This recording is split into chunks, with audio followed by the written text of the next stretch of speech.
If you live in an apartment where your landlord controls the heat and you've been waking up to a cooler than preferred temperature the last few nights, there is now a law in effect in Minnesota that you're going to want to know about. And Fox 9's Babs Santos joining us live with more on how this law will impact people and rentals. Babs?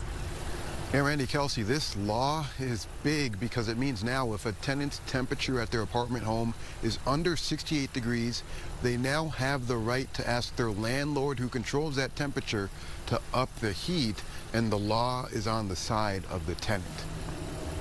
From October 1st to April 30th of each year, it's known as the cold weather rule. A new Minnesota law in effect this year now requires landlords heat apartments to adequate temperatures during colder months in hopes of eliminating those tricky few weeks each fall when tenants are waiting for their landlord to kick on the heat for the season.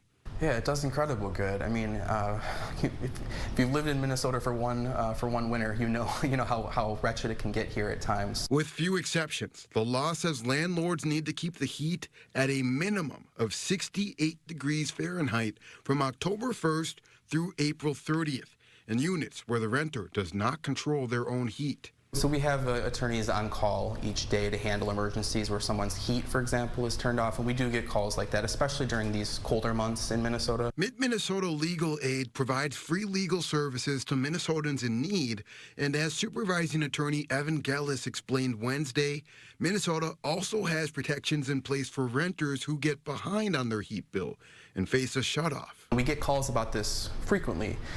People are concerned. We had folks contact us recently who had 2 small children whose heat was turned off, and they wanted to know their options.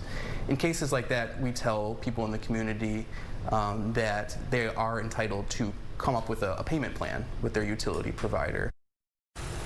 And it is worth pointing out several communities around our state already had similar rules in place, but what this new law does is now make those rules uniform across the state of Minnesota. Reporting live, Babs Santos, Fox 9. All right, Babs, thank you.